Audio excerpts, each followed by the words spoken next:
ദൈവത്താൽ സ്നേഹിക്കപ്പെടുന്ന പ്രിയ ദൈവജനമേ, ഏവർക്കും വീണ്ടും വരുന്നവനായ നസ്രനായ യേശു ക്രിസ്തുവിൻ്റെ അത്ഭുതമേറിയ നാമത്തിൽ എൻ്റെ സ്നേഹവന്ദനം.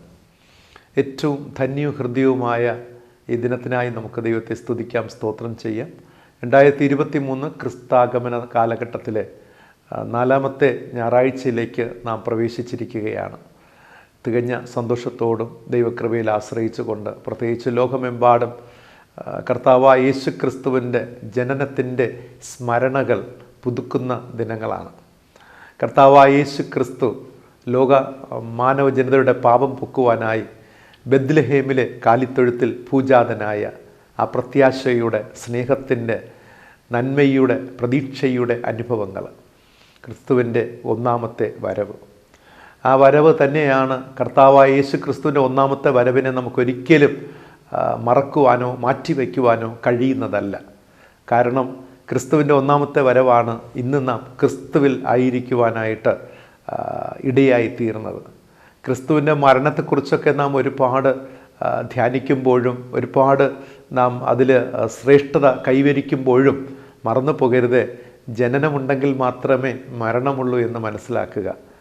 തൻ്റെ ഏകജാതനായ പുത്രനെ ഈ ലോകത്തിലേക്ക് അയച്ച പിതാവായ ദൈവത്തിന് നമ്മോടുള്ള ഈ ലോകത്തോടുള്ള സ്നേഹം, അവിടെ ജാതിയില്ല, മതമില്ല, അല്ലേ? ഈ ലോകത്തിലെ എല്ലാവരുള്ള സ്നേഹത്തിന് നിമിത്തമാണ്, എല്ലാ മനുഷ്യരോടുമുള്ള, എല്ലാ ജീവജാലങ്ങളോടുമുള്ള, ഈ പ്രകൃതിയോടുള്ള സ്നേഹത്തിന് നിമിത്തമാണ് പിതാവായ ദൈവം തൻ്റെ പുത്രനെ ഈ ലോകത്തിലേക്ക് അയച്ചത്. അതിലെല്ലാം നാം എല്ലാം അതിൽ ധന്യരാണ്, അല്ലേ? ഇന്ന് നമുക്ക് പ്രാർത്ഥിക്കുവാനൊരു കാരണമുണ്ട്, നമുക്കിന്ന് ആശ്രയിപ്പാനൊരു കാരണമുണ്ട്, നമുക്ക് വിശ്വസിപ്പാനൊരു കാരണമുണ്ട്, ഇന്ന് നമുക്ക് പ്രത്യാശിക്കുവാനൊരു കാരണമുണ്ട്. അതെ, യേശു ജീവിക്കുന്നു, യേശു ജനിച്ചു, യേശു മരിച്ചു, അവൻ വീണ്ടും ഉയർത്തെഴുന്നേറ്റ് ഇന്ന് ജീവിക്കുന്നു എന്നത് അത് നമ്മുടെ ജീവിതത്തിൽ ധാരാളമായി ദിനങ്ങൾ അനുഭവിക്കാം. പ്രത്യേകിച്ചും പുൽക്കൂട്ടിൽ പൂജാതനായ ക്രിസ്തു യേശുവിൻ്റെ ആ സ്മരണകൾ നാം ഓർത്ത് നാം ആഘോഷിക്കുന്നതോടൊപ്പം തന്നെ നമുക്കായി ഈ ലോകത്തിൽ പൂജാതനായ ക്രിസ്തുവിനെ ഒന്നുകൂടെ ആലിംഗനം ചെയ്ത്, ഹഗ്ഗിങ് ക്രൈസ്റ്റ്, ക്രിസ്തുവിനെ ഒന്നുകൂടെ ആലിംഗനം ചെയ്ത് നമ്മുടെ ജീവിതത്തിലേക്ക് ഒന്നുകൂടെ സ്വായത്തമാക്കാം. അതെ, ആ ക്രിസ്തുവിൻ്റെ ഭാവം, പുൽക്കൂട്ടിൽ പൂജാതനായ കർത്താവായ യേശു ക്രിസ്തുവായ ലോകരക്ഷിതാവിൻ്റെ ആ ഭാവം നമ്മളിലും കൂടുതലായിട്ട് കാണപ്പെടുവാൻ, അത് പ്രകടമായി മാറുവാൻ ഈ ക്രിസ്മസ് ദിനങ്ങളിൽ ദൈവം നമ്മെ സഹായിക്കട്ടെ. അതിനായി ദൈവം നമ്മെ ഒരുക്കട്ടെ.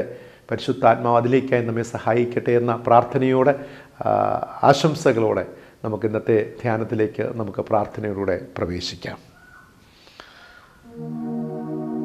യഹോവയെ സ്തുതിപ്പിൻ, യഹോവയുടെ ദാസന്മാരെ സ്തുതിപ്പിൻ, യഹോവയുടെ നാമത്തെ സ്തുതിപ്പിൻ. യഹോവയുടെ നാമം വാഴ്ത്തപ്പെടുമാറാകട്ടെ, ഇന്നു മുതൽ എന്നേക്കും തന്നെ. കണ്ണുകളടയ്ക്കാം, ദൈവത്തോട് നമുക്ക് പ്രാർത്ഥിക്കാം. അനാദിയായും ശാശ്വതമായും ദൈവമായി, തലമുറയായി ഞങ്ങളുടെ സംഗീതമായി ഞങ്ങളുടെ കൂടെ വസിക്കുന്ന സർവശക്തനായ സ്വർഗീയ പിതാവാം നല്ല ദൈവമേ, ഇമ്മാനുവേൽ, ദൈവം ഞങ്ങളോട് കൂടെ. നന്ദി പിതാവേ, ഞങ്ങളുടെ കൂടെ വസിക്കുന്ന ദൈവമേ, അങ്ങ് ഞങ്ങൾ സ്നേഹിക്കുന്നു, ആരാധിക്കുന്നു, മഹത്വപ്പെടുത്തുന്നു. കൈവിടാത്ത ദൈവം, സ്നേഹിക്കുന്ന ദൈവം, കരുതുന്ന ദൈവം, ആദരിക്കുന്ന ദൈവം. കർത്താവെ, അവിടുത്തെ കൃപ കൊണ്ട് ഞങ്ങളെ പൊതിഞ്ഞിരിക്കുന്ന ഓർത്ത് സ്തോത്രം ചെയ്യുന്നു. അപ്പ ഈ മനോഹരമായ പ്രഭാത വേളയിലപ്പ ലോകമെമ്പാടും ക്രിസ്മസിൻ്റെ സ്മരണകൾ പുതുക്കുന്ന ആഘോഷങ്ങളിലും ആചാരങ്ങളിലും അനുഗ്രഹീതമായ ആരാധനകളിലും മറ്റു ധ്യാനങ്ങളിലുമൊക്കെ ആയിരിക്കുമ്പോൾ പ്രിയ പിതാവെ, ഞങ്ങളും ദൈവമേ അങ്ങയുടെ സന്നിധിയോളം അടുത്ത് വരുന്നു. അപ്പ അവിടുത്തെ സ്നേഹം ഞങ്ങൾക്കൊരിക്കലും നാഥ വിസ്മരിക്കുവാൻ കഴിയുന്നതല്ല. അങ്ങയുടെ സ്നേഹത്തെ വിട്ട് ഞങ്ങൾക്കൊരിക്കലും അകലുവാൻ കഴിയുന്നതല്ല. ഞങ്ങളെ തേടി വന്ന സ്നേഹം അങ്ങേ ഞങ്ങളുടെ ജീവിതത്തോട് ചേർത്ത് പിടിക്കുന്നു. നന്ദി പിതാവേ, അവിടുത്തെ സാന്നിധ്യത്തിൻ്റെ മറവിൽ മറയ്ക്കണമേ അപ്പ. ഞങ്ങൾ കേൾക്കുവാൻ പോകുന്ന സന്ദേശത്തിനായി സ്തോത്രം ചെയ്യുന്നു അപ്പ. ഈ സന്ദേശത്തിലൂടെ അനുഗ്രഹീതമായ ദൈവ സാന്നിധ്യം ഞങ്ങൾ അനുഭവിക്കട്ടെ അപ്പ. ദൈവകൃപ കൊണ്ട് നിറയ്ക്കണമേ. കേൾവിക്കാരായ എല്ലാവരെയും നിന്റെ നാമത്തിൽ അനുഗ്രഹിച്ച് പ്രാർത്ഥിക്കുന്നു, യേശു രക്ഷിതാവിൻ്റെ ധന്യമുള്ള നാമത്തിൽ തന്നെ. ആമീൻ, ആമീൻ, ആമീൻ. പ്രിയരെ, ഇന്ന് പ്രഭാതത്തിൽ നാം ധ്യാനിക്കുവാൻ പോകുന്നത് സഖരിയ പ്രവചന പുസ്തകം 2-ാം അധ്യായം 6 മുതൽ 13 വരെയുള്ള വചനങ്ങളെ ആസ്പദമാക്കിയാണ്. ഇതാ ഞാൻ വരുന്നു.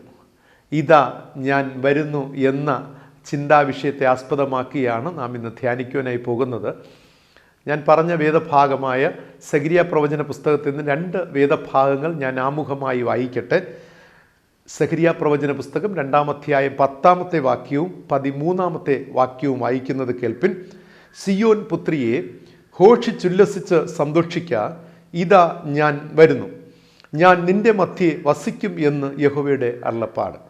13-ാമത്തെ വാക്യത്തിൽ സകല ജഡവുമായുള്ളവരെ യഹോവയുടെ മുൻപിൽ മിണ്ടാതിരിപ്പിൻ, അവൻ തൻ്റെ വിശുദ്ധ നിവാസത്തിൽ നിന്ന് എഴുന്നള്ളിയിരിക്കുന്നു എന്ന് രേഖപ്പെടുത്തിയിരിക്കുകയാണ്.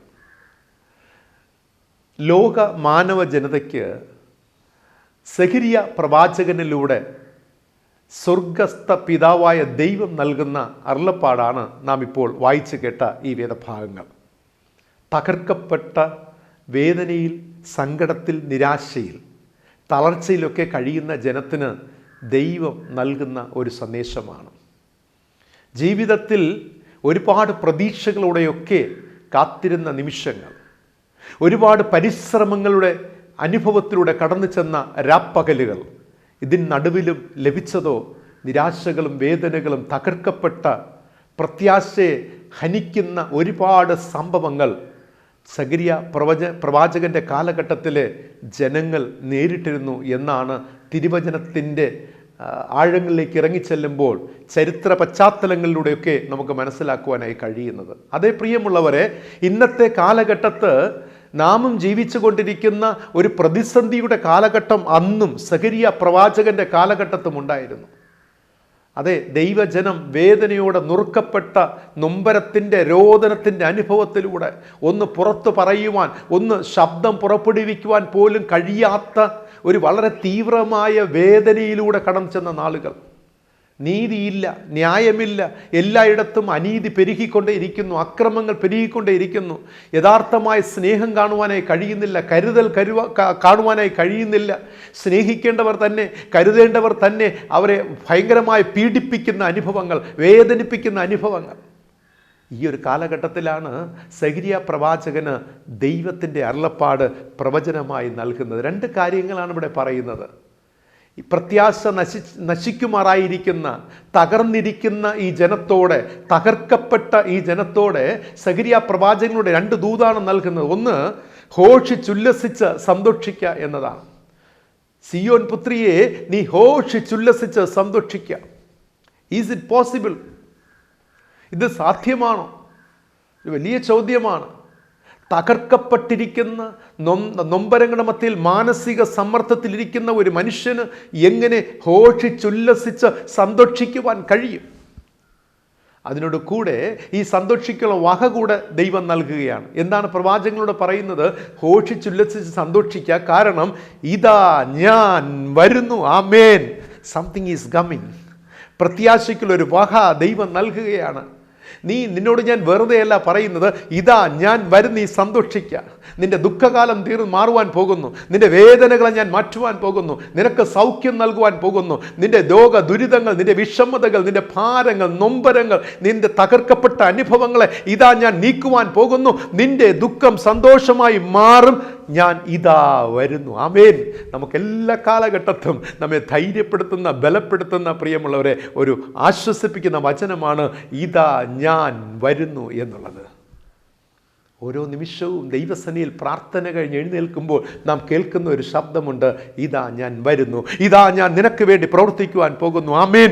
നമുക്കുണ്ടാകുന്ന ഒരു സന്തോഷം, ദൈവത്തിൽ നിന്നും ഒരു ദൈവികമായ ഉറപ്പും നിശ്ചയവും ലഭ്യമായാൽ നമ്മുടെ ഉള്ളം ഘോഷിച്ചുല്ലസിച്ച് സന്തോഷിക്കും. ഈ സന്ദേശമാണ് ഒന്നാമതായി സഖരിയ പ്രവാചകനിലൂടെ വല്ലഭനായ വലിയവനായ ദൈവം നൽകുന്നതെന്ന് കാണുവാനായിട്ട് സാധിക്കുന്നു. ഒന്നാമത്തെ സന്ദേശം പറയുന്നത് തന്നെയാണ്, ഘോഷിച്ചുല്ലസിച്ച് സന്തോഷിക്കുക, ഇതാ ഞാൻ വരുന്നു. രണ്ടാമതായി പറയുന്നത്, രണ്ടാമത്തെ സന്ദേശം എന്ന് പറയുന്നത് മിണ്ടാതിരിപ്പിൻ എന്നാണ്. എന്തുകൊണ്ടാണ് ഈ ജനത്തോട് ദൈവം പറയുന്നത് മിണ്ടാതിരിപ്പിനെന്ന്? അത് മറ്റൊന്നുമല്ല, ജീവിതത്തിൽ വിഷമതകളും വിഷമസന്ധികളൊക്കെ ഏറി വന്നപ്പോൾ ഇവർ പിറുപിറുക്കുവാൻ തുടങ്ങി, ഇവർ മർമറിയാൻ തുടങ്ങി, ഇവർ നിഷേധാത്മകമായി ചിന്തിച്ചു തുടങ്ങി, നെഗറ്റീവായി ചിന്തിച്ചു തുടങ്ങി. ജീവിതമൊക്കെ ഇങ്ങനെ തന്നെ, ഇതിനൊന്നും ഒരു മാറ്റം വരാൻ പോകുന്നില്ല. കാരണം ദുഷ്ടത പ്രവർത്തിക്കുന്നവരെല്ലാം പെരുകിക്കൊണ്ടേയിരിക്കുന്നു. എന്നാൽ നന്മ പ്രവർത്തിക്കുന്നവരും നന്മയെക്കുറിച്ച് ചിന്തിക്കുന്നവരുമൊക്കെ നാൾതോറും ടോർച്ചർ ചെയ്യപ്പെട്ടുകൊണ്ടിരിക്കുകയാണ്, ഉപദ്രവിക്കപ്പെട്ടുകൊണ്ടിരിക്കുകയാണ്, അടിച്ചമർത്തപ്പെട്ടുകൊണ്ടിരിക്കുകയാണ്, തള്ളപ്പെട്ടുകൊണ്ടിരിക്കുകയാണ്, അവഗണിക്കപ്പെട്ടുകൊണ്ടിരിക്കുകയാണ്. അങ്ങനത്തെ ഒരു വല്ലാത്ത സാഹചര്യത്തിലൂടെ പോവുകയാണ്. അതുകൊണ്ട് ഇവർ പിറുപിറുക്കുകയാണ്, ഇനി എന്താണ് ജീവിതം, ഇതിങ്ങനെയൊക്കെ തന്നെ. അതാണ് ഞാൻ പറഞ്ഞത്, നിഷേധാത്മകമായി ചിന്തിച്ച ജനം വളരെ നെഗറ്റീവ് കൺഫെഷൻസ്, നെഗറ്റീവായിട്ട് ഏറ്റുപറയുകയാണ്. അവരോട് ഈ സൈന്യങ്ങളുടെ യഹോവയായ ദൈവം അരുളി ചെയ്യുകയാണ് സെഫന്യാ പ്രവാചകനിലൂടെ, മിണ്ടാതിരിപ്പിൻ, നിങ്ങൾ പിറുപിറുക്കരുത്, നെഗറ്റീവായിട്ട് പറയരുത്. കാരണം കർത്താവ് ഇതാ എഴുന്നള്ളിയിരിക്കുന്നു. ആമേൻ. നീ ആരാധിക്കുന്ന, നീ സേവിക്കുന്ന, നീ സ്നേഹിക്കുന്ന, നീ പ്രത്യാശിക്കുന്ന ദൈവം ഇതാ നിനക്ക് വേണ്ടി എഴുന്നള്ളിയിരിക്കുന്നു. എത്ര പേർ വിശ്വസിക്കുന്നു പ്രിയമുള്ളവരെ? ഈ പ്രഭാതത്തിൽ ഞാൻ ചോദിക്കട്ടെ, ഡു യു ബിലീവ് ഇറ്റ്? നിങ്ങൾ വിശ്വസിക്കുന്നു? നിങ്ങൾ ഒരുപക്ഷെ ഈ അവസ്ഥയിലായിരിക്കാം. സഖരിയ പ്രവാചകന്റെ കാലഘട്ടത്ത് ഉണ്ടായിരുന്ന അതേ അനുഭവത്തിലായിരിക്കാം ഇന്ന് നിങ്ങൾ ജീവിച്ചു കൊണ്ടിരിക്കുന്നത്. എവിടെ നോക്കിയാലും പ്രശ്നം, ഒരിക്കലും മാറാത്ത വേദനകൾ, രോദനങ്ങൾ, ഒരിക്കലും മാറാത്ത തടസ്സങ്ങൾ, ഇങ്ങനെ ഒന്ന് മാറി ജീവിതത്തിൽ വന്നുകൊണ്ടേ ഇരിക്കുകയാണ്. അതുകൊണ്ട് ഉള്ളിൽ എപ്പോഴും പിറുപിറുപ്പും, എപ്പോഴും നെഗറ്റീവായി ചിന്തിച്ച് ശീലിച്ചു പോയ അനുഭവങ്ങൾ. അതായത് ഒരു പാറമേൽ പിടിച്ചിരിക്കുന്ന പായൽ പോലെ വഴുവഴുത്ത അനുഭവത്തിലാണ് ജീവിതം പോയിക്കൊണ്ടിരിക്കുന്നത്. ഒന്നിലും ഒരു ഗ്രിപ്പ് കിട്ടാത്ത അനുഭവം, ഒന്നിലും നിലകൊള്ളുവാനായി കഴിയുന്നില്ല, ഒന്നിലും ഒരു ഹോൾഡ് നമുക്ക് കിട്ടാത്ത ഒരു അനുഭവമാണ്. ഈ അനുഭവത്തിൽ ദൈവം പറയുന്നു, ഇതാ ഞാൻ നിനക്ക് വേണ്ടി എഴുന്നള്ളിയിരിക്കുന്നു. ആമേൻ, ആമേൻ. ഇതാ ഞാൻ വരുന്നു, കർത്താവ് എഴുന്നള്ളിയിരിക്കുന്നു. നമുക്ക് പ്രത്യാശിക്കുവാൻ, പ്രതീക്ഷിക്കുവാൻ വകയുണ്ടാക്കുന്ന ഒരു വലിയ ഗ്രേറ്റ് മെസ്സേജാണ് ഇന്ന് പ്രഭാതത്തിൽ ദൈവം നമ്മോട് സംസാരിക്കുന്നത്. Something is coming. നമ്മുടെ അടുക്കിലേക്ക് എന്തോ വന്നുകൊണ്ടിരിക്കുകയാണ്. ഒന്ന് ചിന്തിച്ച്, ഒന്ന് കണ്ണടച്ച് നെഞ്ചത്ത് കൈവച്ച് പറഞ്ഞ്, അതെ, കർത്താവ് എനിക്ക് വേണ്ടി ഇതാ എഴുന്നേൽക്കുന്നു. ആമേൻ. കർത്താവ് എഴുന്നള്ളിയിരിക്കുകയാണ് എനിക്ക് വേണ്ടി, എൻ്റെ കുടുംബത്തിന് വേണ്ടി, എൻ്റെ വിഷയങ്ങൾക്ക് വേണ്ടി, എൻ്റെ മക്കൾക്ക് വേണ്ടി, എൻ്റെ പ്രയാസങ്ങൾക്ക് വേണ്ടി, എൻ്റെ പ്രാർത്ഥന വിഷയങ്ങൾക്ക് വേണ്ടി എൻ്റെ ദൈവം ഇതാ എൻ്റെ അടുക്കലേക്ക് സമീപിച്ചു കൊണ്ടിരിക്കുന്നു. എൻ്റെ ദൈവം ഇതാ എനിക്ക് വേണ്ടി എഴുന്നള്ളിയിരിക്കുന്നു എന്ന് നീ വിശ്വസിക്കുന്നു എങ്കിൽ തീർച്ചയായിട്ടും പ്രിയമുള്ള, you can see the miracle of God. ദൈവത്തിൻ്റെ അത്ഭുതങ്ങളെ ഈ പ്രഭാതത്തിൽ കാണുവാനായി സാധിക്കും. മനസ്സിനെ ഉറപ്പിച്ചു കൊള്ളുക, മനസ്സിനെ ധൈര്യപ്പെടുത്തുക, ദൃഢമാക്കുക. യെസ്, എനിക്ക് വേണ്ടി എൻ്റെ കർത്താവ് എനിക്ക് വേണ്ടി പ്രവർത്തിക്കുവാൻ എൻ്റെ അടുക്കൽ സമീപസ്ഥനായിക്കൊണ്ടേയിരിക്കുന്നു, അടുത്ത് വന്നുകൊണ്ടേയിരിക്കുന്നു. ചിന്താവിഷയം മറക്കരുത്. ഇതാ ഞാൻ വരുന്നു, ഇതാ ഞാൻ എഴുന്നള്ളിയിരിക്കുന്നു നിനക്ക് വേണ്ടി, നിന്റെ വിഷയങ്ങൾക്ക് വേണ്ടി പ്രവർത്തിക്കുവാൻ. നിന്റെ ദുഃഖകാലം തീർന്നു പോകും. യഹോവ നിന്റെ നിത്യ പ്രകാശമായിരിക്കും. ആമേൻ. രോഗോപശാന്തിയോടുകൂടെ ദൈവം പ്രഭാത നക്ഷത്രം നിന്റെ ജീവിതത്തിൽ ഉദിക്കുവാൻ പോകുന്നു. There will be a miracle for you. There will be a miracle for your society. There will be a miracle for your country. There will be a miracle for your family. Do you believe it? നിങ്ങൾ വിശ്വസിക്കുന്നു പ്രിയമുള്ളവരെ? ചിന്തയിലേക്ക് പ്രവേശിക്കാം. ഇവിടുത്തെ ചോദ്യമുണ്ട്. ഇവിടെ കർത്താവ് പറഞ്ഞു, ഇതാ ഞാൻ വരുന്നു എന്ന്. 2, ഇതാ ഞാൻ എഴുന്നള്ളിയിരിക്കുന്നു. അപ്പോൾ കർത്താവ് സമീപസ്ഥനായി വന്നുകൊണ്ടേയിരിക്കുകയാണ്. ഇവിടുത്തെ ചോദ്യം, കർത്താവ് നമ്മുടെ വിഷയത്തിൽ ഇടപെടുന്നത് വരെ എങ്ങനെ നമുക്ക് ധൈര്യത്തോടും പ്രത്യാശയോടും ഇരിക്കുവാൻ കഴിയും? ഇതൊരു ചോദ്യമാണ്. ആ കാലഘട്ടത്തും, സഖരിയ പ്രവാചകന്റെ കാലഘട്ടത്തും ഇതേ ചോദ്യം നിലനിന്നിരുന്നു. യെസ് ലോർഡ്, ഞങ്ങൾ വിശ്വസിക്കുന്നു, ഞങ്ങൾക്ക് നിശ്ചയമുണ്ട് നീ വരുന്നു എന്ന്. ഞങ്ങളുടെ വിഷയത്തിൽ ഇടപെടുവാൻ, ഞങ്ങളെ വിടുവിക്കുവാൻ, ഞങ്ങളെ യഥാസ്ഥാനപ്പെടുത്തുവാൻ ഇതാ നീ വരുന്നു എന്ന് ഞങ്ങൾ വിശ്വസിക്കുന്നുണ്ട് പൂർണ്ണമായും. പക്ഷേ ആ സമയം വരെ എങ്ങനെ ഞങ്ങൾക്ക് ഇരിക്കുവാൻ കഴിയും? എങ്ങനെ ഞങ്ങളുടെ സ്വയം കൺട്രോൾ ചെയ്ത് നമുക്ക് എൻ്റെ ലൈഫിനെ മുന്നോട്ട് കൊണ്ടുപോകാൻ സാധിക്കും? പലരും തളർന്നു പോകുന്നത് അവിടെയാണ്. ഓ ലോർഡ്, ഇനി എത്രത്തോളം താമസം, എത്രത്തോളം ഞങ്ങൾ കാത്തിരിക്കണം, അല്ലെ? എത്രത്തോളം അങ്ങ് താമസിക്കും, എത്രത്തോളം എൻ്റെ കാര്യത്തിലിടപ്പോൾ ഞങ്ങൾ കാത്തിരിക്കണം? മറന്നു പോകരുതേ, ആ ഒരു ചെറിയ കാലഘട്ടത്ത്, ആ ഒരു ചെറിയ സമയത്ത് കർത്താവ് എഴുന്നള്ളിയിരിക്കുന്നു നമ്മുടെ വിഷയങ്ങൾ പ്രവർത്തിക്കുവാൻ. ആ ഒരു ചെറിയ കർത്താവ് വന്ന് പ്രവർത്തിക്കുന്ന സമയം വരെ നമ്മെ ധൈര്യപ്പെടുത്തി ബലപ്പെടുത്തുന്ന 5 കാര്യങ്ങളാണ് ഇന്ന് പ്രഭാതത്തിൽ നിങ്ങളോട് പങ്കിടുവാൻ ഞാൻ ആഗ്രഹിക്കുന്നത്. പ്രധാനമായിട്ടുള്ള 5 കാര്യങ്ങൾ. ഒന്നാമത്തേത് സഖരിയ പ്രവചന പുസ്തകം 1-ാം അധ്യായം 13-ാമത്തെ വാക്യം വായിക്കുമ്പോൾ അവിടെ രേഖപ്പെടുത്തിയിരിക്കുന്നു, യഹോവ നല്ല വാക്കും ആശ്വാസകരമായ വാക്കും അരുളി ചെയ്തു എന്ന് രേഖപ്പെടുത്തിയിരിക്കുകയാണ്. യഹോവ നല്ല വാക്കും ആശ്വാസകരമായ വാക്കും അരുളി ചെയ്തു എന്ന് രേഖപ്പെടുത്തിയിരിക്കുകയാണ്. ഒന്നാമത്തേത്, ദൈവം നമ്മെ ധൈര്യപ്പെടുത്തുന്നത് ബൈ ഗീവിങ് പ്രോമിസസ്. ആമേൻ. ദൈവം തൻ്റെ വാഗ്ദത്തങ്ങൾ നൽകി നമ്മളെ ഉറപ്പിക്കുകയാണ്, ഊട്ടി ഉറപ്പിക്കുകയാണ്, നമ്മെ ബലപ്പെടുത്തുകയാണ്. ഈ ജനത്തിന് നൽകുന്ന വാഗ്ദത്തം എന്ന് പറയുന്നത്, ശൂന്യമാക്കപ്പെട്ട നിങ്ങളുടെ നഗരങ്ങൾ ഞാൻ വീണ്ടും പണിയും. ആമേൻ. കാരണം അവിടെ ഒരു പോസിബിലിറ്റി ഇല്ല. നശിപ്പിക്കപ്പെട്ട അല്ലെങ്കിൽ തകർക്കപ്പെട്ട നഗരത്തെ ഹൂ വിൽ ബിൽഡ്? ആര് ബിൽഡ് ചെയ്യും? ആര് ഞങ്ങളെ യഥാസ്ഥാനപ്പെടുത്തും? ഞങ്ങളുടെ സ്വന്തം ദേശത്ത് ആര് ഞങ്ങളെ വീണ്ടും കൊണ്ടെത്തിക്കും? ഞങ്ങളുടെ നഷ്ടമായി പോയ നന്മകളെ ആര് പുനഃസ്ഥാപിക്കും? ഈയൊരു ആദിയിൽ ഇവർ ജീവിക്കുമ്പോൾ, ഈയൊരു അസ്വസ്ഥതയിൽ അവർ ജീവിക്കുമ്പോൾ ദൈവത്തിൻ്റെ പ്രോമിസ് വരികയാണ്. എന്താണ്?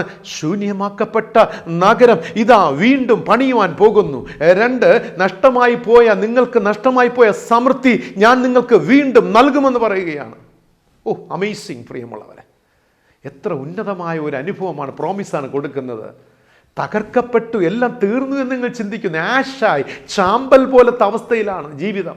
എല്ലാം ആ അനുഭവത്തിലാണ്, എല്ലാം തരിപ്പണമായ അനുഭവത്തിൽ കിടക്കുകയാണ്. ബൈബിൾ പറയുന്നു, ആ നഗരത്തെ എല്ലാം തകർന്നതിടത്ത് തന്നെ ഞാനിതാ പുതിയത് പണിയുവാൻ പോകുന്നു. Do you believe it? കുടുംബജീവിതമാകട്ടെ, നിങ്ങളുടെ സ്വന്തം ജീവിതമാകട്ടെ, സാമ്പത്തിക മേഖലയാകട്ടെ, ആരോഗ്യ മേഖലയാകട്ടെ, ആത്മീക ജീവിതമാകട്ടെ, തകർക്കപ്പെട്ട അനുഭവമെങ്കിൽ ബൈബിൾ പറയുന്നു, ഇത് ഞാൻ വീണ്ടും പണിയും. നിനക്ക് വേണ്ടി ഞാൻ പണിയും. അത് പണിയുവാൻ വേണ്ടിയാണ് ഞാൻ നിൻ്റെ അടുക്കലേക്ക് വരുന്നത്.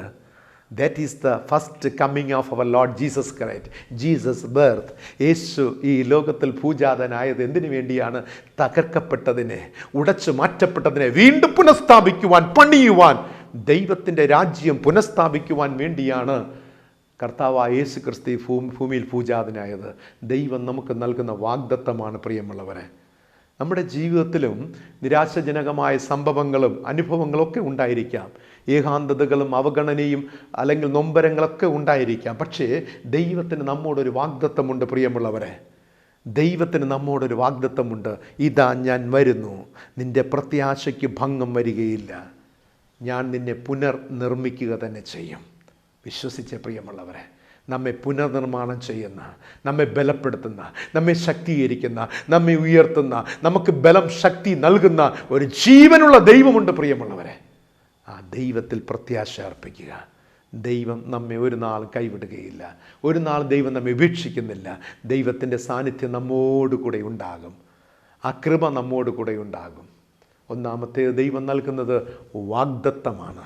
ആ വാഗ്ദത്തം മുറുകെ പിടിക്കുക. ഈ വാഗ്ദത്തം ചെയ്യുന്നത് മുക്കിൽ ശ്വാസമുള്ള മനുഷ്യനല്ല. ഓർക്കണേ, ജീവനുള്ള ദൈവം എനിക്കും നിങ്ങൾക്കും വാഗ്ദത്തം ചെയ്ത് നൽകുന്നത് ജീവനുള്ള സ്വർഗത്തിലെ പിതാവായ ദൈവം. പ്രിയമുള്ളവരെ, ദൈവത്തെ അവിശ്വസിക്കരുത്, ദൈവത്തെ സംശയിക്കരുത്.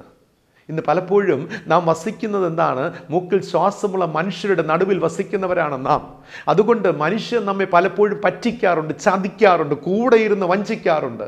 അതുകൊണ്ട് നമുക്ക് പലപ്പോഴും ചിന്തിക്കും, ഇങ്ങനെ അനുഭവിച്ച് ശീലമായി നാം പലപ്പോഴും ദൈവം വാഗ്ദത്തം നൽകുമ്പോഴും നാം ദൈവത്തെയും നാം മനുഷ്യനെ എങ്ങനെ നോക്കിക്കാണുന്നുവോ അതുപോലെ നാം പലപ്പോഴും ദൈവത്തെ നോക്കിക്കാണുന്നുണ്ട്. അവിടെയാണ് നമ്മുടെ ജീവിതത്തിൻ്റെ പോരായ്മ. ദൈവം നിറവേറ്റുമോ? ഇത് സംഭവിക്കുമോ? ഇത് സാധ്യമാകുമോ? ഇത് നടക്കുമോ? ഇത് നടക്കുവാൻ പോകുന്ന കാര്യം തന്നെയാണോ? പ്രിയമുള്ളവരെ, ഈ പ്രഭാതത്തിൽ ഞാൻ പറയട്ടെ, believe in the promise of God. Trust in the promise of God. Hold the promise of God. ദൈവത്തിൻ്റെ വചനത്തെ ഹോൾഡ് ചെയ്യുക, മുറുകെ പിടിക്കുക. ദൈവത്തിൻ്റെ വാഗ്ദത്തങ്ങൾ വിശ്വസിക്കുക. അതിൽ നിങ്ങളുടെ ബലം സംഭരിച്ച് അത് നിങ്ങൾ ഉറച്ച് അതിൽ ഹോൾഡ് ചെയ്ത് പിടിക്കുക. തീർച്ചയായിട്ടും നിങ്ങൾ പ്രത്യാശിക്കുന്ന നന്മകൾ ഉണ്ടാകും. ദൈവം നമ്മെ പുനർനിർമ്മാണം ചെയ്യും. ദൈവം നമ്മെ പുനഃസ്ഥാപനം ചെയ്യുക തന്നെ ചെയ്യും.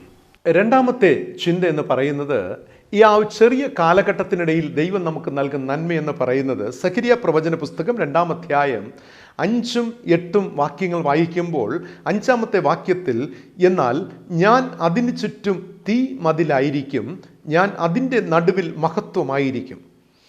8-ാമത്തെ വാക്യത്തിൽ, നിങ്ങളോട് കവർച്ച ചെയ്ത ജാതിയുടെ അടുക്കൽ അവൻ എന്നെ മഹത്വത്തിനായി അയച്ചിരിക്കുന്നു. ഇനി ശ്രദ്ധിക്കണേ, നിങ്ങളെ തൊടുന്നവൻ ദൈവത്തിൻ്റെ കൺമണിയെ തൊടുന്നു എന്ന് രേഖപ്പെടുത്തിയിരിക്കുകയാണ്. ഒരാമേൻ പറഞ്ഞേ. നിങ്ങളെ തൊടുന്നവൻ ദൈവത്തിൻ്റെ കൺമണിയെ തൊടുന്നു. ഒന്നാമതായി ഞാൻ പറഞ്ഞു പ്രോമിസ് ഓഫ് ഗോഡ്, ദൈവിക വാഗ്ദത്തങ്ങൾ. രണ്ടാമത്തേത് പ്രൊട്ടക്ഷൻ, സംരക്ഷണമാണ്. ഒന്നാമത്തേത് പ്രോമിസ് എങ്കിൽ രണ്ടാമത്തേത് പ്രൊട്ടക്ഷൻ, ദൈവികമായ സംരക്ഷണം. ഇവിടെ ഈ വായിച്ചു കേട്ട വേദഭാഗത്ത് രണ്ട് അർത്ഥതലങ്ങളെ കാണുവാനായി സാധിക്കും. ഒന്ന്, ദൈവം ഈ ജനത്തെ പുനർനിർമ്മാണം ചെയ്യുന്ന നാളിൽ, അതായത് ഇവർക്കായി പുനർനിർമ്മാണം ചെയ്യുന്ന ആ നഗരത്തിന് ചുറ്റും ദൈവം അതിന് തീമതിൽ ആയിരിക്കുമെന്നതാണ്. ഭയങ്കര പ്രൊട്ടക്ഷനാണ്. തീ കൊണ്ടുള്ള ഒരു മതിൽ ഈ ജനത്തിനുണ്ടാക്കി ആർക്കും നശിപ്പിക്കുവാൻ കഴിയാത്ത തരത്തിൽ ദൈവം അതിന് തീമതിലായിരിക്കും. ആരെങ്കിലും തൻ്റെ ജനത്തെയോ തൻ്റെ വിശുദ്ധ നഗരത്തെയോ തൊട്ടാൽ അത് ദൈവത്തിൻ്റെ കൺമണിയെ തൊടുന്നതിന് തുല്യമാണ് എന്നതാണ് ഇവിടെ രേഖപ്പെടുത്തിയിരിക്കുന്നത്.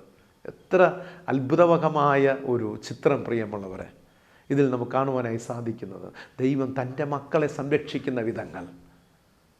രണ്ടാമത്തെ അർത്ഥതലം എന്ന് പറയുന്നത്, ദൈവം തൻ്റെ നഗരത്തെ പുനർനിർമ്മാണം ചെയ്യുന്നത് വരെയും തൻ്റെ ജനത്തിന് നഷ്ടപ്പെട്ട സമൃദ്ധി തിരികെ നൽകുന്നത് വരെയും ദൈവം തൻ്റെ ജനത്തിൻ്റെ നടുവിൽ സംരക്ഷകനായിരിക്കും. ദാറ്റ് മീൻസ് ഞാൻ ഇന്നത്തെ ഈ അവസ്ഥയിൽ ഒരു വലിയ പ്രതിസന്ധിയിലൂടെ ഞാൻ കടന്നു ചെല്ലുകയാണ്, ഒരു വലിയ മാനസിക പിരിമുറുക്കത്തിലൂടെ കടന്നു ചെല്ലുകയാണ്. എന്നെ രക്ഷിപ്പാൻ, എന്നെ വിടുവിപ്പാൻ, എന്നെ പുനർനിർമ്മാണം ചെയ്യുവാൻ ഇതാ മശിഹായായ കർത്താവായ യേശു ഇതാ കടന്നു വരികയാണ്. ആ കടന്നു വന്ന് എന്നെ ഉദ്ധാരണം ചെയ്യുന്ന, വിടുവിക്കുന്ന സമയം വരെയും എൻ്റെ പ്രൊട്ടക്ഷൻ ഒരു സേഫ് ഹാൻഡിലായിരിക്കും. എന്താണ്? വല്ലഭനായ ദൈവത്തിൻ്റെ കരത്തിലായിരിക്കും. എന്നെ ദൈവം സംരക്ഷിക്കുന്നു. ഇനി നമ്മുടെ ജീവിതത്തിലേക്ക് ഒന്ന് തിരിഞ്ഞു നോക്കിയേ. നാം ഒരുപാട് രോദനങ്ങളും വിഷമത്തിലോ കടന്നു ചെല്ലുമ്പോഴും ദൈവം നിങ്ങളെ പരിപാലിക്കുന്നില്ലേ? ദൈവം നിങ്ങളെ പ്രൊട്ടക്റ്റ് ചെയ്യുന്നില്ലേ? ചിലതൊക്കെ ഇല്ല എന്നൊക്കെ പറഞ്ഞ് നിങ്ങൾ പരിഭ്രമിക്കുന്നുണ്ട്. എനിക്കതില്ല, ഇതില്ല, അല്ലെങ്കിൽ ഒരു ഭയങ്കര സങ്കടമാണ്, തീരാ ദുഃഖവും വ്യാധി, ഇതൊക്കെ ഉള്ളപ്പോഴും ദൈവം നിങ്ങളെ പ്രൊട്ടക്റ്റ് ചെയ്യുന്നില്ലേ? ആമേൻ. ദൈവം നിങ്ങളെ സംരക്ഷിക്കുന്നുണ്ട് പ്രിയമുള്ളവരെ. നിങ്ങളുടെ കുടുംബത്തെ, നിങ്ങളുടെ മക്കളെ, നിങ്ങളുടെ പ്രിയപ്പെട്ട ദൈവം സംരക്ഷിച്ചു കൊണ്ടുപോകുന്നുണ്ട്. നിങ്ങൾക്കുള്ള അല്പത്തെ ദൈവം സംരക്ഷിക്കുന്നുണ്ട്. നിങ്ങൾക്കുള്ള അല്പ ആരോഗ്യത്തെ ദൈവം സംരക്ഷിക്കുന്നുണ്ട്. നിങ്ങൾക്കുള്ള അല്പ ഭക്ഷണത്തെ സംരക്ഷിക്കുന്നുണ്ട്. നിങ്ങൾക്കുള്ള ഒരു അല്പ വരുമാനത്തെ ദൈവം സംരക്ഷിച്ചു കൊണ്ടുപോകുന്നില്ലേ? That is the miracle of god. ദൈവിക പ്രൊട്ടക്ഷൻ നിങ്ങളോടൊപ്പം കൂടെയുണ്ട് പ്രിയമുള്ളവരെ. ബാക്കി ഓൾ ദ തിങ്സ്, ബാക്കി നിങ്ങൾ വേദനിക്കുന്ന എല്ലാ വിഷയങ്ങളുടെ മേലും പരിഹാരമുണ്ട്. He's coming. ഈ നശിക്കുമാറായിരിക്കുന്ന ജനത്തോട് പറയുകയാണ്, നിങ്ങൾക്ക് ഞാൻ പ്രൊട്ടക്ഷൻ നൽകി, നിങ്ങൾ നശിച്ചു പോകാതെ വണ്ണം എൻ്റെ ദയ നിങ്ങളുടെ മേലയച്ച് നിങ്ങളെ ഞാൻ സുരക്ഷിതമായി വഴി നടത്തുന്നില്ലേ? നിങ്ങൾ പ്രത്യാശിക്കുന്ന ശുഭഭാവി നിങ്ങളുടെ ജീവിതത്തിൽ ഉണ്ടാകും. പ്രിയമുള്ളവരെ, നമ്മെ സംരക്ഷിക്കുന്ന ദൈവം കുറവുകളുടെ നടുവിൽ, നഷ്ടങ്ങളുടെ നടുവിൽ, രോഗങ്ങളുടെ നടുവിൽ നമ്മെ സംരക്ഷിക്കുന്ന ഒരു ദൈവം. രണ്ട് കാര്യങ്ങളെക്കുറിച്ച് നാം പഠിച്ചു. ഒന്ന്, പ്രോമിസ് ഓഫ് ഗാഡ്. രണ്ട്, പ്രൊട്ടക്ഷൻ ഓഫ് ഗാഡ്. മൂന്നാമത്തേത് നാം പഠിക്കുന്നത് സെഖര്യാ പ്രവചന പുസ്തകം 3-ാം അധ്യായം 3-4 വാക്യങ്ങൾ വായിക്കുമ്പോൾ അവിടെ രേഖപ്പെടുത്തിയിരിക്കുന്നു, എന്നാൽ യോശുവ മുഷിഞ്ഞ വസ്ത്രം ധരിച്ച് ദൂതൻ്റെ മുൻപിൽ നിൽക്കുകയായിരുന്നു. അവൻ തൻ്റെ മുമ്പിൽ നിൽക്കുന്നവരോട് മുഷിഞ്ഞ വസ്ത്രം അവങ്കൽ നിന്ന് നീക്കിക്കളവിൻ എന്ന് കൽപ്പിച്ചു എന്ന് കാണുന്നു. മൂന്നാമത്തേത് നമുക്കിവിടെ കാണുവാൻ സാധിക്കുന്നത് പ്യൂരിഫിക്കേഷൻ. ഒന്നാമത്തേത് പ്രോമിസ്, രണ്ടാമത്തേത് പ്രൊട്ടക്ഷൻ, മൂന്നാമത്തേത് പ്യൂരിഫിക്കേഷൻ, ശുദ്ധീകരണത്തെക്കുറിച്ച് രേഖപ്പെടുത്തിയിരിക്കുകയാണ്. ഇവിടെ യോശുവ ഒരു മുഷിഞ്ഞ വസ്ത്രം ധരിച്ചു കൊണ്ടിരിക്കുന്ന ഒരു ചിത്രത്തെ ഇവിടെ കാണുവാനായിട്ട് സാധിക്കും. എന്താണ് മുഷിഞ്ഞ വസ്ത്രം എന്നതുകൊണ്ട് അർത്ഥമാക്കുന്നത്? മുഷിഞ്ഞ വസ്ത്രം എന്നതുകൊണ്ട് അർത്ഥമാക്കുന്നത് അത് അകൃത്യത്തെയാണ് സൂചിപ്പിക്കുന്നത്, പാപത്തെയാണ് സൂചിപ്പിക്കുന്നത്. മറക്കരുതേ, മുഷിഞ്ഞ വസ്ത്രം അർത്ഥമാക്കുന്നത് പാപത്തെ അഥവാ അകൃത്യത്തെയാണ് സൂചിപ്പിക്കുന്നത്. ഇവിടെ മഹാപുരോഹിതനായ യോശുവ യഹോവയുടെ മുൻപാകെ നിൽക്കുകയാണ്. അവിടെ സാത്താൻ യോശുവയെ കുറ്റപ്പെടുത്തുന്നതിന്, കുറ്റം ചുമത്തേണ്ടതിന് ദൈവം മുമ്പാകെ നിൽക്കുകയാണ്. യോശുവയെക്കുറിച്ച് നമുക്ക് നല്ലവണ്ണം അറിയാം അല്ലേ? അപ്പോൾ യോശുവയെ കുറ്റപ്പെടുത്തുന്നതിനായി സാത്താൻ ദൈവത്തിൻ്റെ മുമ്പ് നിൽക്കുകയാണ്. ഇത് ദൈവം മനസ്സിലാക്കി എന്ത് ചെയ്യുകയാണ്? സാത്താനെ ഭത്സിക്കുകയാണ്, ശാസിക്കുകയാണ്. സാത്താനോട് പറയുകയാണ്, സാത്താനെ, നിനക്ക് ഇവൻ്റെ മേൽ കുറ്റം ചുമത്തുവാൻ എന്ത് അധികാരമാണ് ഉള്ളത്? ശ്രദ്ധിച്ച് പഠിക്കണേ ബൈബിൾ വായിക്കുമ്പോൾ. യോശുവയെ കുറ്റപ്പെടുത്തുവാൻ പിശാച് വന്ന് ദൈവസന്നിധിയിൽ നിൽക്കുമ്പോൾ അത് മനസ്സിലാക്കിയ ദൈവം യോശുവയെ പിശാച് കുറ്റപ്പെടുത്തുന്നതിന് മുന്നതായി തന്നെ ദൈവം അങ്ങോട്ട് ചോദിക്കുകയാണ്, ഈ മനുഷ്യനെ, ഈ യോശുവ എൻ്റെ ദാസനെ കുറ്റപ്പെടുത്തുവാൻ നിനക്ക് ആരാണ് അധികാരം തന്നത്? ആരാണ് നിന്നെ അധികാരപ്പെടുത്തിയത്? കാരണം ഇവൻ തീയിൽ നിന്നും വലിച്ചെടുക്കപ്പെട്ട കൊള്ളിയല്ലയോ? ആമേൻ. ഇവൻ തീയിൽ നിന്നും വലിച്ചെടുക്കപ്പെട്ട കൊള്ളിയല്ലയോ? എന്താണ് ഈ തീയിൽ നിന്നും വലിച്ചെടുക്കപ്പെട്ട കൊള്ളി എന്നതുകൊണ്ട് അർത്ഥമാക്കുന്നത്? കാരണം ദൈവം ഇവിടെ അർത്ഥമാക്കുന്ന, യോശുവയെക്കുറിച്ച് പറയുന്നത്, ഇവൻ ദൈവത്തിൻ്റെ പൈതലാണ്, എൻ്റെ പൈതലാണ്, ഞാനാണ് ഇവനെ തിരഞ്ഞെടുത്തത്, ഞാനാണ് ഇവനെ നിയോഗിച്ചാക്കിയത്. Who are you to give such kind of comments against him?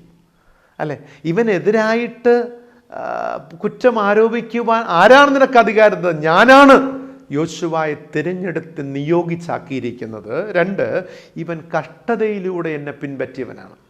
യോശുവയെക്കുറിച്ച് ദൈവം പറയുകയാണ്, ഇവൻ കഷ്ടതയിലൂടെ എന്നെ പിൻപറ്റിയവനാണ്. 3, ഈ യോശുവ ശരിയായ നിലപാടുകൾ ഉള്ളവനാണ്, ദൈവം മുമ്പാകെ ശരിയായ നിലപാടുകൾ എടുത്ത് നിന്നവനാണ്. ഇത് ദൈവം യോശുവയ്ക്ക് നൽകുന്ന ഒരു അംഗീകാരമാണ്, ഒരു അപ്രൂവലാണ്. വളരെ ഇൻട്രസ്റ്റിംഗ് ആയ ഒരു ഭാഗമാണ്. യോശുവയ്ക്ക് ദൈവം നൽകുന്ന ഒരു അപ്രൂവൽ, അതായത് ഇവൻ തീയിൽ നിന്നും വലിച്ചെടുക്കപ്പെട്ട കൊള്ളിയല്ലയോ? ഇവൻ തീയിലൂടെ ഞാൻ വലിച്ചെടുത്തവന്. ഒരുപാട് അഗ്നി പരീക്ഷകളുടെ, ശോധനയുടെ, കഷ്ടതകളിലൂടെ ഇവനെ ഞാൻ തിരഞ്ഞെടുത്ത് നിയോഗിച്ചാക്കിയിരിക്കുകയാണ്. സാത്താനേ, നിനക്ക് എന്ത് അധികാരം? ഇത് എൻ്റെ പൈതലാണ്, ഇതെൻ്റെ മകനാണ്, എൻ്റെ മകളാണ്. പക്ഷേ യോശുവയുടെ ജീവിതത്തെ നോക്കുമ്പോൾ യോശുവ എന്ത് സംഭവിച്ചിരിക്കും? യോശുവയുടെ ചില പാപങ്ങളെ ഇവിടെ എടുത്ത് കാണിക്കുന്നുണ്ട്. നീ ദൈവത്താൽ തിരഞ്ഞെടുക്കപ്പെട്ടവളാകാം, ദൈവത്താൽ നിയോഗിക്കപ്പെട്ടവളാകാം, നീ തീയിൽ നിന്നും വലിച്ചെടുക്കപ്പെട്ടവളാകാം. പക്ഷേ നിൻ്റെ ജീവിതത്തിൽ ഇപ്പോഴും നീ തുടരുന്ന ചില പാപങ്ങളുണ്ട്, അകൃത്യങ്ങളുണ്ട്. നിൻ്റെ ജീവിതത്തിലെ മുഷിഞ്ഞ വസ്ത്രം നീ ധരിച്ചിരിക്കുന്നു. നീ ഓക്കെയാണ്, നീ ദൈവത്തിൻ്റെ പൈതലാണ്, നീ ദൈവത്തെ സ്നേഹിക്കുന്നവനാണ്, ഓക്കെ, ഞാൻ അംഗീകരിക്കുന്നു. പക്ഷെ എല്ലാം ശരി. പക്ഷെ നീ ഇപ്പോഴും ധരിച്ചിരിക്കുന്നത്, നീ പുറമേ ധരിച്ചിരിക്കുന്നത് എന്താണ്? മുഷിഞ്ഞ വസ്ത്രമാകുന്ന പാപം. ആമേൻ. ഈ പാപത്തെയാണ് പിശാച് ചൂണ്ടിക്കാണിക്കുന്നത്. ഇത് മനസ്സിലാക്കിയ ദൈവം പെട്ടെന്ന് കമാൻഡ് ചെയ്യുകയാണ്. കാരണം ദൈവം സകലം കാണുന്നു. പിശാച് പറയുന്നതിന് മുൻപേ ദൈവം പറയുകയാണ്, യോശുവയോട് പറയുക, എന്താണ്? ഇവൻ്റെ മുഷിഞ്ഞ വസ്ത്രത്തെ എന്ത് ചെയ്യുക? അവങ്കിൽ നിന്ന് നീക്കിക്കളവൻ. അവൻ്റെ മുഷിഞ്ഞ വസ്ത്രം അവങ്കിൽ നീക്കിക്കളവൻ. അവൻ്റെ പാപത്തെ നീക്കിക്കളവൻ. അവൻ്റെ അകൃത്യത്തെ നീക്കിക്കളയുക. പ്രിയമുള്ളവരെ, കർത്താവിനായി കാത്തിരിക്കുന്നവർ അവർ ശുദ്ധീകരണം പ്രാപിച്ചിരിക്കണം. Praise God. നാം എല്ലാം ദൈവിക പ്രവൃത്തിക്കായി കാത്തിരിക്കുന്നവരാണ്. ഞാൻ ആമുഖത്തിലും ഒന്നാമത്തെ പോയിന്റിലൊക്കെ രണ്ടാമത്തെ പോയിൻ്റൊക്കെ പറഞ്ഞു വന്നതുപോലെ തന്നെ നാം എല്ലാവരും ദൈവിക പ്രവൃത്തിക്കായി, ദൈവത്തിൻ്റെ ഒരു വലിയ പ്രവൃത്തി വെളിപ്പെടുവാനായി കർത്താവ് നമുക്കായി പ്രവർത്തിപ്പാനായി വരുന്നു. നമ്മുടെ പ്രാർത്ഥന ശബ്ദം കേട്ട്, നിലവിളി ശബ്ദം കേട്ട്, തൻ്റെ വാഗ്ദത്തങ്ങളെ മാനിച്ച് ദൈവം വരുമ്പോൾ നിങ്ങൾ ശുദ്ധിയില്ലാത്തവരായി കാണരുത്. നിങ്ങൾ മുഷിഞ്ഞ വസ്ത്രം ധരിച്ചുകൊണ്ട് നിൽക്കുന്നവരാകരുത്. നിങ്ങൾ ശുദ്ധിയുള്ളവരായിരിക്കണം. നിങ്ങളെ തന്നെ ശുദ്ധീകരിപ്പൻ. ഇത് ഒരുപക്ഷെ ഞാൻ വേഗത്തിൽ കണക്ട് ചെയ്യട്ടെ, കർത്താവിൻ്റെ 2ാം വരവുമായിട്ട് ഞാൻ ബന്ധപ്പെടുത്തുകയാണ്. കർത്താവിൻ്റെ 1ാം വരവുമായി ബന്ധപ്പെടുത്തിയാണ് സഖരിയ പ്രവാചകൻ്റെ പുസ്തകം ചിട്ടപ്പെടുത്തിയിരിക്കുന്നതെങ്കിൽ 2ാമത്തെ വരവുമായിട്ട് വളരെ വളരെ സാമ്യമുണ്ട്. പറയുകയാണ്, കർത്താവ് വരികയാണ്, വീണ്ടും വരാമെന്ന് പറഞ്ഞ കർത്താവ് വരികയാണ്.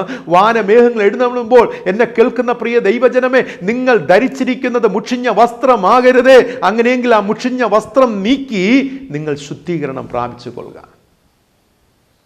കാരണം ശുദ്ധീകരണം പ്രാപിച്ചിരിക്കണം. കാരണം ദൈവിക അനുഗ്രഹങ്ങൾ പ്രാപിക്കുവാൻ 2ാം വരവിൽ നിത്യതയിൽ ചേർക്കപ്പെടണമെങ്കിൽ നിങ്ങളുടെ ജീവിതത്തിൽ ശുദ്ധീകരണം ആവശ്യമാണ്. ദൈവിക അനുഗ്രഹങ്ങൾ അശുദ്ധിയുള്ള പാത്രത്തിൽ പകരപ്പെടുകയില്ല. അശുദ്ധിയുള്ള ജീവിതത്തിൽ, കുടുംബത്തിൽ, ദേശത്തിൽ ദൈവ അനുഗ്രഹങ്ങൾ പകരപ്പെടുകയില്ല. ദൈവ അനുഗ്രഹങ്ങൾ പകരപ്പെടുന്നത് ശുദ്ധിയുള്ള ജീവിതങ്ങളിലും പാത്രങ്ങളിലും എന്ന കാര്യം ഒരിക്കലും നാം മറക്കരുത്. 3 കാര്യങ്ങൾ നാം ധ്യാനിച്ചു. 1, ദൈവിക വാഗ്ദത്തങ്ങൾ, പ്രോമിസ് ഓഫ് ഗാഡ്. 2, ദൈവിക സംരക്ഷണം, പ്രൊട്ടക്ഷൻ ഓഫ് ഗാഡ്. 3, നാം ധ്യാനിച്ചത് ദൈവികമായിട്ടുള്ള ശുദ്ധീകരണം, ഡിവൈൻ പ്യൂരിഫിക്കേഷൻ. 4ാമത്തെ ചിന്ത എന്ന് പറയുന്നത് സഖരിയ പ്രവചന പുസ്തകം 4-ാം അധ്യായം 6-ാമത്തെ വാക്യം വായിക്കുമ്പോൾ അവിടെ പറഞ്ഞിരിക്കുന്നു, സൈന്യത്താലല്ല ശക്തിയാലുമല്ല എൻ്റെ ആത്മാവിനാൽ അത്രേ എന്ന് സൈന്യങ്ങളുടെ ദൈവമായ യഹോവ അരുളി ചെയ്യുന്നു. ആമേൻ.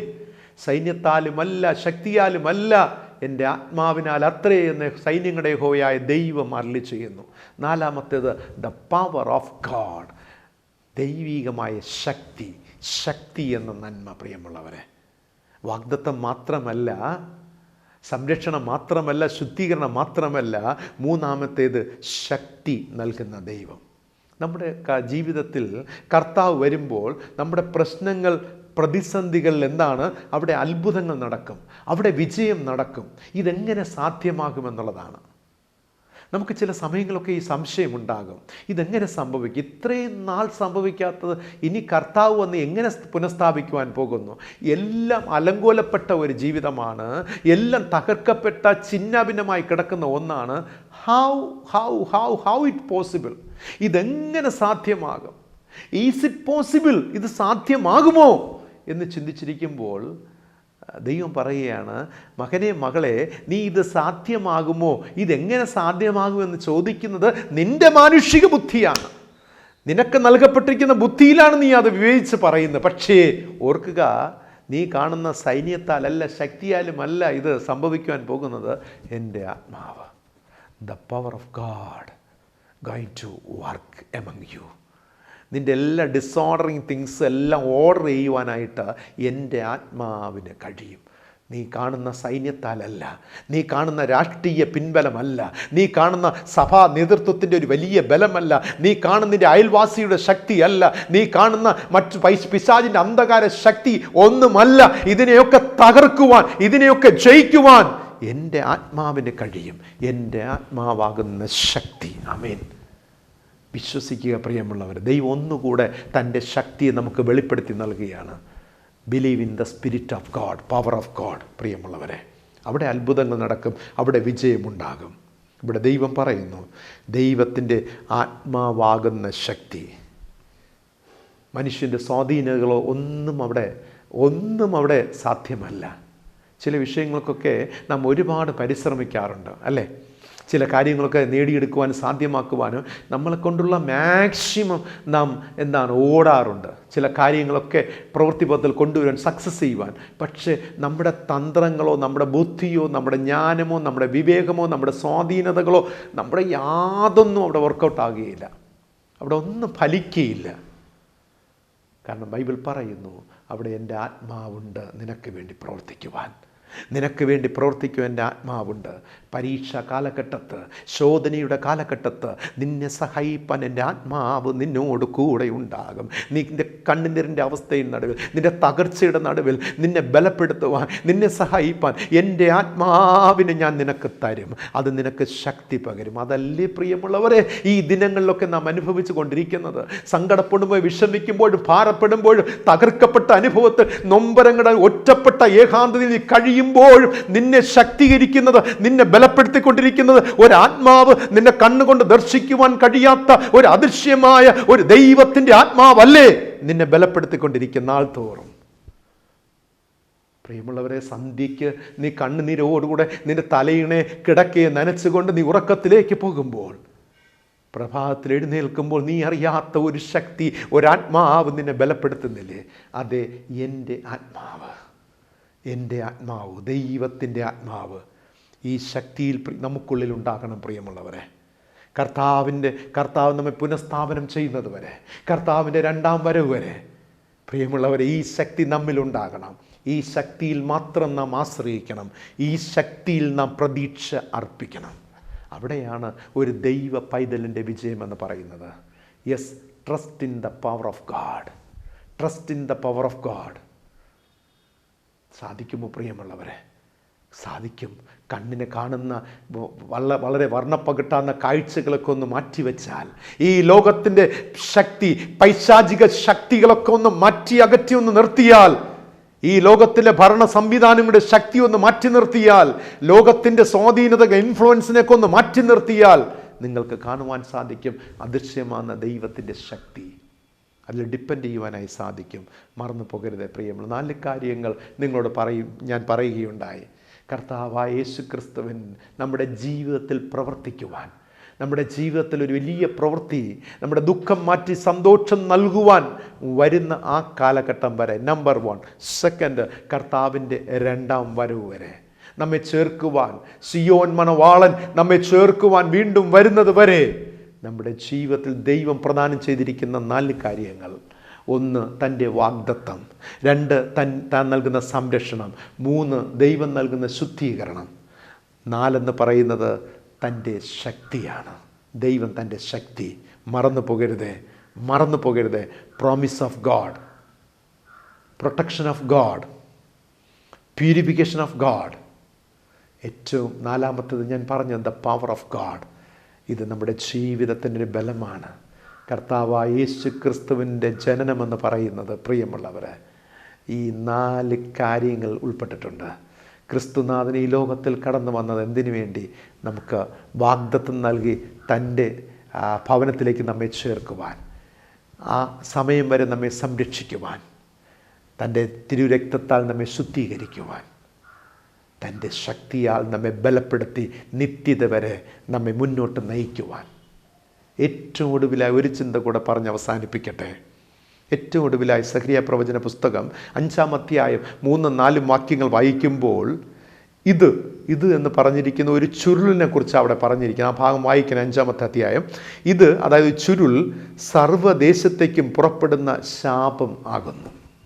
ശാപമാകുന്നു ഒരു ചുരുൾ. ഏറ്റവും ഒടുവിലത്തെ ചിന്ത എന്ന് പറഞ്ഞാൽ പണിഷ്മെൻറ്റ്, ശിക്ഷയെക്കുറിച്ച് പറയാം. Punishment of God, punishment from God. ഇത് ആർക്കായി പണിഷ്മെൻറ്റ് പോകുന്നത്? ദുഷ്ടൻ്റെ മേലുള്ള ഒരു ശാപത്തെ കൂടെ അയക്കുകയാണ്. 4 അനുഗ്രഹിക്കപ്പെട്ട നന്മകൾ ചെയ്യുമ്പോൾ 5ാമത്തേത് ദ പണിഷ്മെൻറ്റ് ഫ്രം ഗാഡ്, ദൈവത്തിൽ നിന്നുള്ള ഒരു വലിയ ശിക്ഷ ഇവിടെ അയക്കപ്പെടുകയാണ്. ഇതാർക്കാണ്? ദുഷ്ടൻ്റെ മേലുള്ള, ദൈവഭക്തൻ്റെ മേൽ അല്ല, ദൈവ മകൻ്റെ മേലല്ല. അതിനപ്പുറത്തായിട്ട് ഓപ്പോസിറ്റ് സൈഡ് നിൽപ്പുണ്ട് ദുഷ്ടൻ.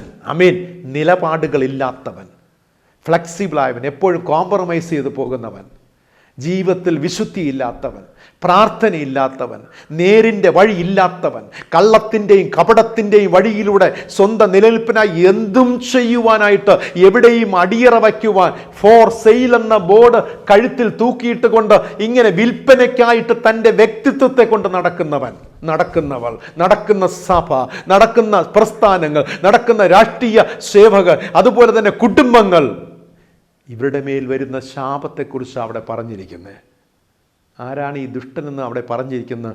മോഷ്ടിക്കുന്നവൻ, കള്ളസത്യം ചെയ്യുന്നവൻ, ദൈവത്തിൻ്റെ പേരിൽ, ദൈവത്തിൻ്റെ നാമത്തിൽ കള്ളങ്ങൾ ചെയ്ത് ജീവിക്കുന്നവന് മേൽ വരുന്ന ശാപമെന്ന് പറയുന്നത് അവൻ്റെ ജീവിതത്തെ അവിടെ രേഖപ്പെടുത്തിയിരിക്കുക. അവൻ്റെ ജീവിതത്തെ മരവും കല്ലും പൊടിക്കുന്നത് പോലെ പൊടിക്കുമെന്നാണ്. അതാണ് ഏറ്റവും വലിയ ശാപം. നിൻ്റെ ജീവിതത്തെ ഞാൻ ക്രഷ് ചെയ്യുമെന്ന് പറഞ്ഞിരിക്കുകയാണ്. മരവും കല്ലും എങ്ങനെ പൊടിക്കുമോ, അത്യാധുനിക മെഷീനറീസ് ഉപയോഗിച്ച് എങ്ങനെ പൊടിക്കുന്നുവോ, ഗ്രൈൻഡ് ചെയ്യുന്നു, അതുപോലെ ദുഷ്ടനെ ഗ്രൈൻഡ് ചെയ്യുമെന്നാണ് പറഞ്ഞിരിക്കുന്നത്. സഖറിയ പ്രവചന പുസ്തകത്തിലെ പ്രവചനമാണ്.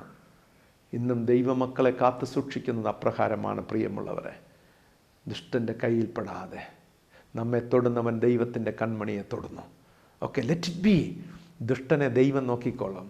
നിങ്ങളെ വേദനപ്പെടുത്തുന്നവർ, നിങ്ങളെ ദുഃഖിപ്പിക്കുന്നവർ, നിങ്ങളെ തകർക്കുന്നവർ, നിങ്ങൾക്ക് സങ്കടം നൽകുന്നവർ, നിങ്ങൾ ദൈവഭാഗത്ത് നിൽക്കുന്നവരെങ്കിൽ, നിങ്ങൾ ദൈവത്തോട് ചേർന്ന് നിൽക്കുന്നവരെങ്കിൽ, യേശു ക്രിസ്തുവിനെ പുൽക്കൂട്ടിൽ ഭൂജാതനായ ലോകത്തിൻ്റെ രക്ഷിതാവിനെ ജീവിതത്തോട് ചേർത്ത് പിടിച്ചിട്ടുള്ളവരെങ്കിൽ, കുടുംബത്തോട് ചേർത്ത് പിടിച്ചിട്ടുള്ളവരെങ്കിൽ, ജീവിതയാത്ര കൂടെ കൂട്ടിയിട്ടുള്ളവരെങ്കിൽ മറന്നു പോകരുത്.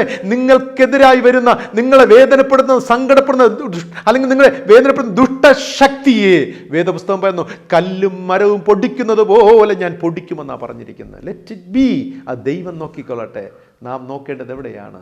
the promise of God, the protection of God, the purification of God, the power of God. ഈ 4 കാര്യങ്ങൾ നാം ശ്രദ്ധ കേന്ദ്രീകരിക്കുക. ദൈവം നമ്മോട് പറയുന്നു, ഇതാ ഞാൻ വരുന്നു, കർത്താവ് എഴുന്നള്ളിയിരിക്കുന്നു, നിങ്ങൾ പ്രത്യാശയുള്ളവരാകുവൻ, നിങ്ങൾ ധൈര്യമുള്ളവരാകുവൻ, ഘോഷിച്ചുല്ലസിച്ച് സന്തോഷിക്കുവൻ, ദൈവം അത്ഭുതം പ്രവർത്തിക്കുവാൻ. ഒരു വാഗ്ദത്തം നമുക്ക് തന്നിട്ടുണ്ട്, നമുക്കൊരു സംരക്ഷണം തന്നിട്ടുണ്ട്, നമുക്ക് ശുദ്ധീകരണം തന്നിട്ടുണ്ട്, നമുക്ക് പവർ, ശക്തി നൽകിയിട്ടുണ്ട്. പ്രിയമുള്ളവരെ, ശുദ്ധീകരണമില്ലാത്തവർക്ക് ശിക്ഷാവിധി ഉണ്ട്. ശുദ്ധീകരണമില്ലാത്തവർക്ക് ശിക്ഷാവിധി ഉണ്ട്, മറന്നു പോകരുത്. ഈ ദൈവകൃപയിൽ ആശ്രയിക്കുക. 2023 ക്രിസ്മസ് സെലിബ്രേറ്റ് ചെയ്യുമ്പോൾ, ദൈവത്തെ ആരാധിക്കുമ്പോൾ, ദൈവത്തെ മഹത്വപ്പെടുത്തുമ്പോൾ ഓർക്കുക, ഞാൻ വാഗ്ദത്തത്തിലാണോ ജീവിക്കുന്നത്? ഞാൻ ദൈവിക സംരക്ഷണയിലാണ്? എൻ്റെ ജീവിതത്തിലെ മുഷിഞ്ഞ വസ്ത്രം ഞാൻ മാറ്റിയിട്ടുണ്ടോ? എന്നിൽ ദൈവത്തിൻ്റെ ആത്മാവുണ്ടോ? ദൈവത്തിൻ്റെ ശക്തി എന്നിലുണ്ടോ? എങ്കിൽ ഈ ക്രിസ്മസ് കൊണ്ട് നാം ധന്യരായി. പ്രിയമുള്ളവരെ, ഈ ക്രിസ്മസ് നമ്മുടെ ജീവിതത്തിൽ ഏറ്റവും ആനന്ദദായകമായി തീരും. അതാണ് നമ്മുടെ റിയലൈസേഷൻ, തിരിച്ചറിവെന്ന് പറയുന്നത്. അതാണ് യഥാർത്ഥ Christmas. Rehugging Jesus in our life. യേശു ക്രിസ്തുവിനെ പുനരാലിംഗനം ചെയ്യുന്ന അനുഭവം. നമ്മുടെ കൊച്ചു കുഞ്ഞിനെ കരങ്ങളിലെടുക്കുന്നത് പോലെ, തോളിലെടുക്കുന്നത് പോലെ, ലോകത്തിൻ്റെ രക്ഷിതാവിനെ എൻ്റെ ജീവിതത്തോട് ഞാൻ ചേർത്ത് പിടിക്കുന്ന ധന്യമായ ആ ഒരു നിമിഷം, ആ ഒരു അനുഭവം എന്ന് പറയുന്നതാണ് റിയൽ ക്രിസ്മസ് എന്നതുകൊണ്ട് അർത്ഥമാക്കുന്നത്. ഇങ്ങനെ ചേർത്ത് പിടിക്കുമ്പോൾ അവിടെ ദൈവിക വാഗ്ദത്തങ്ങളെയാണ് ചേർത്ത് പിടിക്കുന്നത്, ദൈവിക സംരക്ഷണത്തെയാണ് ഞാൻ ചേർത്ത് പിടിക്കുന്നത്, ദൈവം നൽകുന്ന ശുദ്ധീകരണത്തെയാണ് ഞാൻ ചേർത്ത് പിടിക്കുന്നത്, ദൈവം നൽകുന്ന ശക്തിയെയാണ് ഞാൻ ചേർത്ത് പിടിക്കുന്നത്. മറന്നു പോകരുത്. That is we use to call as Christmas. ക്രിസ്തുവിൻ്റെ ജന്മം അങ്ങനെയായി തീരട്ടെ നമ്മുടെ ജീവിതത്തിൽ. ഏവർക്കും 2023 നീമതി യേശുവെ എന്ന യൂട്യൂബ് ചാനലിൻ്റെയും ഞങ്ങളുടെ ടീമിൻ്റെയും പേരിലുള്ള ക്രിസ്തുമസ് ആശംസകൾ നേർന്നുകൊള്ളുന്നു. കർത്താവ് നിങ്ങളെ സമൃദ്ധിയായി അനുഗ്രഹിച്ച് കാക്കട്ടെ. ഇന്നത്തെ ചോദ്യത്തിന് മുൻപായി കഴിഞ്ഞ ആഴ്ചയിലെ ചോദ്യം, അത് ഞാൻ ആരംഭത്തിൽ പറയുവാൻ വിട്ടുപോയതാണ്. കഴിഞ്ഞ ആഴ്ചയിൽ ഞാനൊരു ചോദ്യം ചോദിച്ചു, നമ്മുടെ സന്തോഷമില്ലായ്മയ്ക്ക് കാരണം എന്താണ്? ആൻസർ നൽകിയെന്നവരെല്ലാം ശരിയായ ആൻസർ നൽകിയെന്നു. എക്സെയിൽ അഥവാ പ്രവാസമെന്ന്. താങ്ക്സ് ടു ആൾ. എല്ലാവർക്കും നന്ദി കരേറ്റുന്നു. ഇന്നത്തെ ചോദ്യം ഇതാണ്, മുഷിഞ്ഞ വസ്ത്രം അർത്ഥമാക്കുന്നത് എന്താണ്? യോശുവ മുഷിഞ്ഞ വസ്ത്രം ഇട്ടുകൊണ്ടെന്നു. മുഷിഞ്ഞ വസ്ത്രം കൊണ്ട് അർത്ഥമാക്കുന്നത് എന്താണ്? നിങ്ങളുടെ ഉത്തരങ്ങൾ കമൻറ്റ് ബോക്സിൽ രേഖപ്പെടുത്തുക. വചനം പഠിക്കുക. ആഘോഷാനന്ദങ്ങളുടെ നടുവിലും ദൈവവചനത്തെ മുറുകെ പിടിക്കുക, ദൈവിക സത്യങ്ങളെ മുറുകെ പിടിക്കുക, ശരിയായ നിലപാടിൽ നിൽക്കുക. ക്രിസ്തുവിനോടൊപ്പം നിൽക്കുവാൻ നിങ്ങൾക്ക് കഴിയട്ടെ. അതാണ് യഥാർത്ഥ ക്രിസ്മസിൻ്റെ അനുഭവങ്ങൾ. അപ്രകാരമായി തീരുവാൻ ദൈവം നിങ്ങളെ സഹായിക്കട്ടെ. God bless you all. കണ്ണുകളടയ്ക്കാം. ദൈവത്തോട് നമുക്ക് പ്രാർത്ഥിക്കാം. സ്വർഗീയ പിതാവാം ഞങ്ങളുടെ നല്ല ദൈവമേ, അനുഗ്രഹിക്കപ്പെട്ട 2023 ക്രിസ്മസിൻ്റെ അനുഭവങ്ങൾക്കായി സ്തോത്രം ചെയ്യുന്നു. ഇന്ന് പ്രഭാതത്തിൽ ഞങ്ങളോട് സംസാരിച്ച വചനങ്ങൾക്കായി സ്തുതിക്കുന്നു. ഞങ്ങൾ സന്തോഷിച്ച് ഘോഷിച്ചുല്ലസിക്കുന്നു. കാരണം അങ്ങ് ഞങ്ങളുടെ ജീവിതത്തിലേക്ക് വരുന്നു, അങ്ങ് എഴുന്നള്ളിയിരിക്കുന്നു. അങ്ങ് നൽകുന്ന വാഗ്ദത്തങ്ങൾ, സംരക്ഷണങ്ങൾ, ശുദ്ധീകരണം, അങ്ങ് നൽകുന്ന ശക്തി ഞങ്ങളുടെ ജീവിതത്തിനപ്പ ആമേൻ ഏറെ അനുഗ്രഹീതമാണ്, ആശീർവാദം നൽകുന്ന ഒന്നാണ്. ആ അനുഭവത്തിൽ തുടർന്ന് ജീവിപ്പാൻ ഞങ്ങളെ സഹായിക്കണം. ഈ തിരുവചനം ശ്രവിക്കുന്ന എല്ലാവരെയും യേശുവേ ഞങ്ങളുടെ നാമത്തിൽ അടിയനെ അനുഗ്രഹിച്ച് ആശീർവദിച്ച് പ്രാർത്ഥിക്കുന്നു. കർത്താവിൻ്റെ കൃപ നിൻ്റെ മക്കളോട് കൂടിയിരിക്കട്ടെ.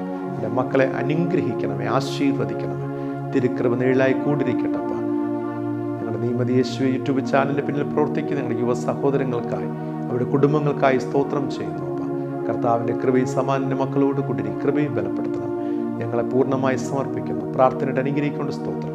യേശു രക്ഷിതാവിൻ്റെ ധന്യമുള്ള നാമത്തിൽ തന്നെ ആമീൻ. പിതാവും പുത്രനും പരിശുദ്ധാത്മാവുമായ ത്രിയേക ദൈവത്തിന്റെ കൃപയും സമാധാനവും അനുഗ്രഹവും നന്മയും വാഴും നിങ്ങളെല്ലാവരും സദാകാലം കൂടി ഇരിക്കുമാറാകട്ടെ. ആമീൻ, ആമീൻ, ആമീൻ. പ്രിയമുള്ളവരെ, അനുഗ്രഹിക്കപ്പെട്ട ഒരു ക്രിസ്മസ് ഒന്നുകൂടെ ഞാൻ നേരുന്നു. ദൈവകൃപയിൽ ആശ്രയിക്കാം, ദൈവത്തെ ആരാധിക്കാം, മഹത്വപ്പെടുത്താം, കർത്താവിൻ്റെ 2ാം വരവിനായി കാത്തിരിക്കാം. കർത്താവ് നിങ്ങളെ സഹായിക്കട്ടെ. God bless you all. Thank you very much.